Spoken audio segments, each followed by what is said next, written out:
Halo Foodpreneur Indonesia, balik lagi bersama saya Rifki Ramdan, CEO dari Foodies Indonesia. Welcome to Foodies Podcast.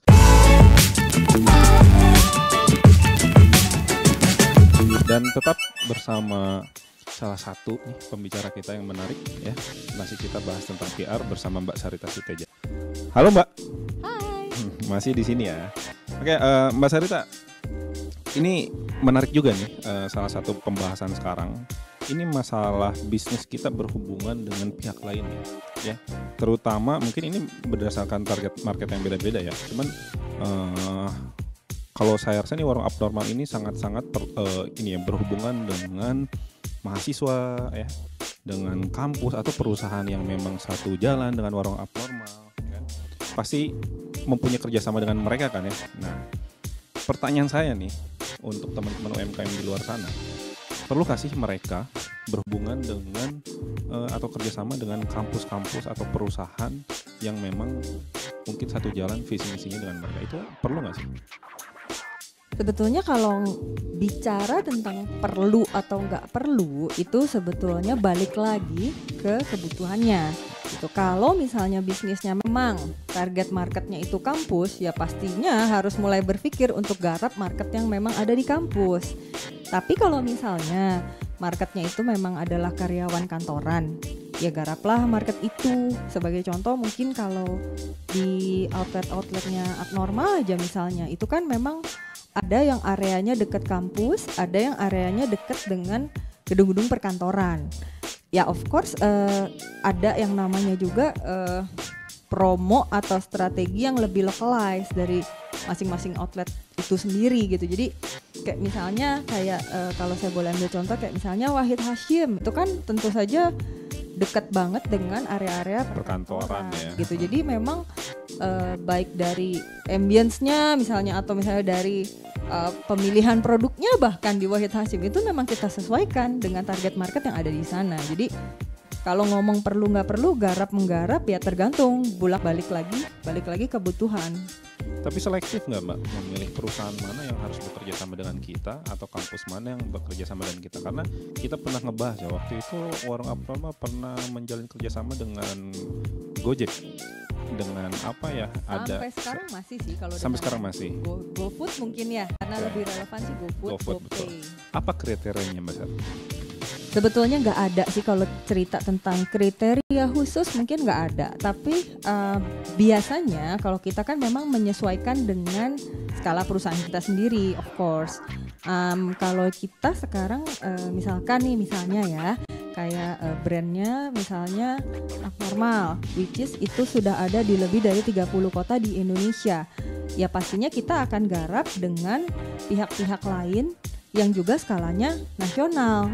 Tapi lain ceritanya kalau misalnya saya cerita misalnya tentang brand saya yang Viswo Cheese misalnya, yang outletnya itu jumlahnya belum terlalu banyak, belum terlalu signifikan, dan mungkin kotanya cuma di Jakarta dan Bandung saja.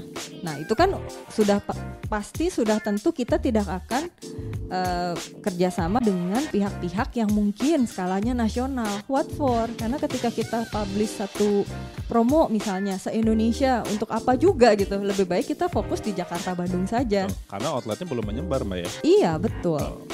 Jadi kalau misalnya langsung di publish, tahu-tahu banyak request di Ambon ya. Viswo kan belum ada di Ambon ya kan. Jadi what for betul sebenarnya. Tapi yang menarik nih, yang bentuk kerjasama nih yang mungkin pada intinya ini ya saling memberi manfaat satu sama lain ya. Tapi yang biasanya warung abnormal atau CRP Group bekerja sama dengan klien, itu bentuk kerjasamanya seperti apa Mbak Sarita? Sebetulnya kalau bentuk kerjasama macam-macam banget gitu. Yang paling simple, paling mudah, yang paling semua orang ngerti kan sponsorship mungkin ya. Betul. Gitu. Dan sponsorship sendiri itu juga kan sebenarnya nggak melulu harus dalam bentuk cash money. Bisa juga dalam bentuk support konsumsi misalnya. Atau yang lebih paling gampang bisa dieksekusi dengan cepat itu misalnya barter promo gitu. Atau ada juga sih beberapa pihak-pihak tertentu misalnya seperti Telkomsel, kemudian seperti GoPay, itu mereka memang gunakan brand kita, outlet kita sama aset-aset online kita itu untuk barter promo mereka.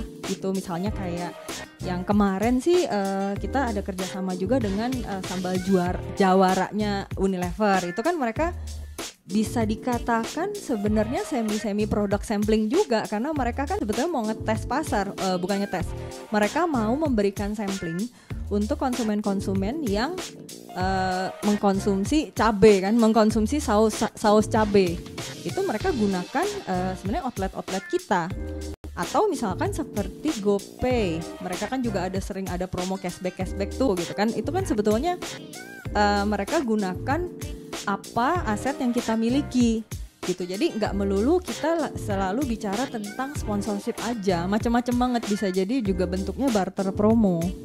Nah, pasti banyak banget ya tawaran kerjasama sponsorship itu dari kampus, atau mungkin karena warung abnormal base-nya di Bandung, mungkin kampus-kampus di Bandung juga banyak yang minta sponsor dari warung abnormal. Pernah nggak Mbak Sarita bekerja sama dengan salah satu kampus, dan memang bentuknya itu seperti apa sih kalau untuk kriteria nih untuk teman-teman mahasiswa yang mau bekerja sama dengan warung abnormal? Macam-macam sih ya. Kalau dulu ketika kita baru hadir di Bandung saja ya dulu ya, itu sih kita sering banget kerjasama dalam bentuk misalnya kita as speaker di kampus, which is itu sampai sekarang masih dilakukan, cuma mungkin nggak frekuensinya nggak sebanyak dulu gitu, karena kan tentu saja setelah kita outletnya makin banyak, brandnya semakin dikenal luas, tentunya jadi banyak banget yang bukan banyak, jumlah permintaannya itu meningkat seiring waktu. Seiring outletnya tambah banyak, brandnya makin dikenal, tentu saja makin banyak permintaannya. Jadi memang sekarang kita memang agak selektif, tapi tetap dilakukan karena kan ya sharing is caring lah ya. Jadi betul-betul kita sih masih tetap mau sharing, tapi pernah juga dulu kita bentuknya dalam sponsorship konsumsi misalnya.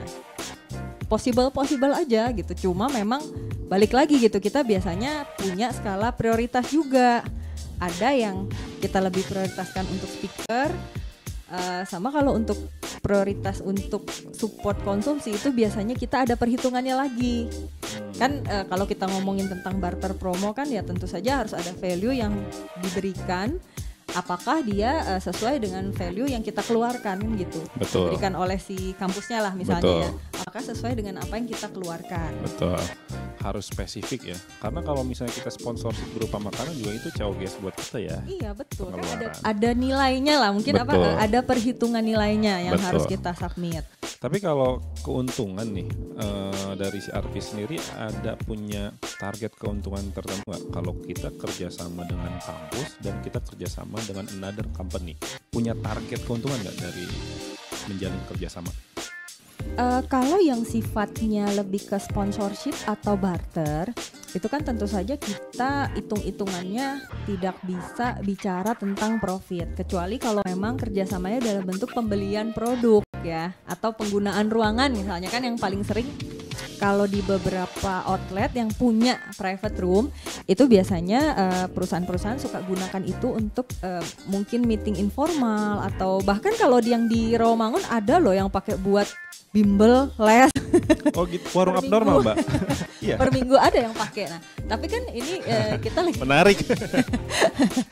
Ini kan ngomongin keuntungan, mungkin kalau saya pengen spesifik bahasnya keuntungannya bukan dari sisi omset mungkin ya, tapi lebih ke gini misalnya, taruhlah satu orang misalnya nih punya follower 1.000 aja, nggak usah banyak-banyak banget lah, 1.000 aja. Kemudian dibayangkan gitu misalkan di kawasan perkantoran, satu kantor misalnya ada 20 orang gitu. Kemudian misal di satu gedung ada 50 office. Itu kan sebenarnya secara kasar lah, ini hitung-hitungan kasar dikali-kali gitu kan. Satu kantor ada 20 orang, dikalikan ada 50 office di satu gedung, dikalikan satu orang misalnya punya 1.000, itu kan udah 1 juta impressionnya. Benar. Gitu kan, maksudnya impression itu kan orang yang cuma lihat post produk atau lokasi, tergantung yang di post apa ya, bisa betul. Jadi promonya, atau bisa juga dia ngepost ini loh tempatnya, atau bisa juga dia ngepost produknya gitu kan. Sekarang kan lagi hits tuh ya, foto-foto gue lagi di mana gitu kan, atau misalnya gue lagi makan apa, gue lagi minum apa. Syukur-syukur kalau misalnya ada orang yang like atau komen, itu kan kita nyebutnya kalau di online itu kan interaction. Interaction kan orang yang udah lihat terus misalnya dia entah komen, like atau misalnya dia mention temennya gitu kan, itu kan balik lagi tuh ditambah lagi berarti kan interactionnya. Nah biasanya kalau orang udah interaction itu lebih mudah untuk dikonversi menjadi konsumen yang beli produk kita. Nah berarti memang kalau PR ini tugasnya bukan direct ke sales, tapi meningkatkan engagement, betul nggak? Ya kurang lebih kita harus bekerja sama juga dengan tim sosial media sebetulnya. Ya, betul sekali. Jadi memang kalau untuk kerjasama dengan kampus, dengan perusahaan, number of people yang akan engage dengan bisnis kita itu yang dihitung Mbak Sarita ya. Iya betul. Oke, sangat menarik. Masih banyak pembahasan kita dengan Mbak Sarita ini. Terima kasih loh Mbak Sarita ya. Tetap di Foodies Podcast.